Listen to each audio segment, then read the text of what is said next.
எனக்கும் அதை பார்த்த உடனே மூடு ஏறிவிட்டது. இவளை நாம் ஏன் கரெக்ட் செய்யக்கூடாதுன்னு நினைச்சேன். நண்பன் தான் இப்போ பேசுறது இல்ல, நாம ட்ரை பண்ணுவோம். இன்னும் நினைச்சேன். அவள் அந்த ஜோடியை பார்ப்பதை நிறுத்தவில்லை. நான் போதும் போதும், அவனுங்க சண்டைக்கு வர போறங்கன்னு அவள் சிரித்துட்டே திரும்பினாள். என்னம்மா உனக்கு ஆசையா இருக்கான்னு கேட்க அவள் அப்படிலாம் இல்ல, சும்மாதான் பார்த்தேன்னு சொன்னாள். அதன் பின் அங்கே இருந்து கிளம்பினோம். காதலர்கள் மாதிரி சுற்ற ஆரம்பித்தோம். ஒரு நாள் ஞாயிற்றுக்கிழமை சிக்கன் எடுத்து சமைச்சிருக்கேன், சாப்பிட வாருங்களா கேட்க நானும் சரி என்று கிளம்பி அவள் ரூமிற்கு சென்றேன். மாலை 4 மணி இருக்கும். பேசிட்டே சாப்பிட்டு முடிச்சோம். அப்புறம் 2 பேரும் லேப்டாப்ல படம் பார்த்தோம். நைட் 7 மணி இருக்கும். நாம் ரூம் போறேன். இன்னும் கிளம்ப. அவள் நைட் தங்குங்க, காலையில போலாம் என்றாள். நானும் ஜாலி என நினைத்து படுத்திருந்தேன். இரவு 2 பேரும் சாப்பிட்டு முடித்துவிட்டு படுத்துவிட்டோம். அவள் அன்றைக்கு ஸ்லீவ் டிஷர்ட் போட்டுட்டு கீழே ஷார்ட்ஸ் போட்டிருந்தாள். டைம் ஆக எனக்கு மனதில் அவளை போட வேண்டும் என்று ஓடிட்டு இருக்கு. அவளை சற்று பார்த்தேன். தூங்கிட்டு இருந்தாள். சரி, இன்னும் தைரியம் வர வைத்து அவளின் கையை பிடித்தேன். அவள் அசையவில்லை. அப்படியே முலையில் கை வைத்தேன். பஞ்சு போன்று அமுங்கியது. 2 முலையையும் நன்றாக பிசைய சட்டென்று அவள் திரும்பி படுத்தாள். நான் பயந்து எதுவும் பண்ணவில்லை. கொஞ்ச நேரம் கழித்து அவளின் முலையை அமுக்க சென்றேன்.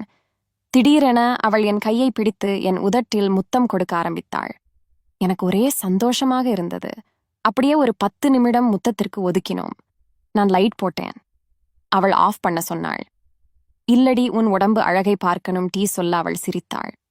அவளை எந்திரிக்க வைத்து ஷர்ட் கழட்டினேன். உள்ளே பச்சை நிற வெஸ்ட் மட்டும் அணிந்திருந்தாள். அதையும் கழட்டி அவளின் அந்த மாங்கனிகளை சுவைக்க ஆரம்பித்தேன். அவள் சுகத்திலை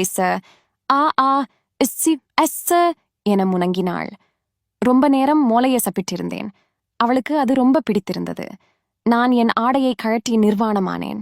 அவள் என் சுண்ணியை பிடித்து குலுக்க ஆரம்பித்தாள். அப்படியே அவளை கட்டிப்பிடித்து முத்தம் கொடுத்தேன். என் சுண்ணியை பிடித்து குலுக்கினாள்.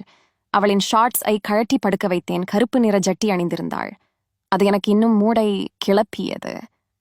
அது என்னமோ, பெண்களின் உள்ளாடைகளை பார்த்தால் இன்னும் உணர்ச்சிகள் வருது. அதோடு அவளின் ஜட்டியை கழற்றினேன். கொஞ்சம் முடி, அதில் அவளின் மதன நீர் ஒட்டியிருந்தது. அதை அப்படியே அவளின் புண்டையில் வாய் வைத்து ஒக்க ஆரம்பித்தேன்.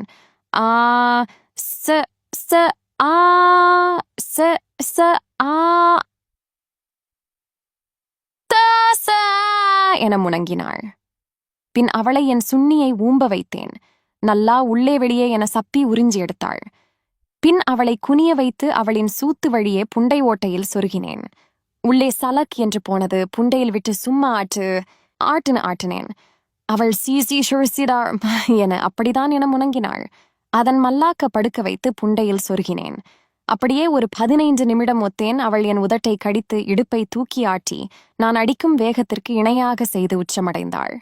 நானும் வேகமாக அடிக்க விந்தை அவளின் புண்டை மேட்டில் முடியில் ஊற்றினேன். அதன் பின் நைட் 2 முறை ஓத்தோம்.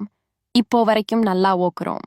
நானும் என் நண்பனை பத்தி கேட்கல, அவளும் எதுவும் சொல்லல. அப்படியே அடிக்கடி அந்த நாட்டுக்கட்டையை ஒத்துட்டு இருக்கேன். எப்படி நான் அவள் போட்டேன்னு தெரியல. ஒரு கனவு மாதிரி இருக்கு. உண்மையிலே கிளசலியா ரொம்ப அழகுங்க. நாளைக்கு ரூமுக்கு போலான்னு இருக்கேன். நன்றி.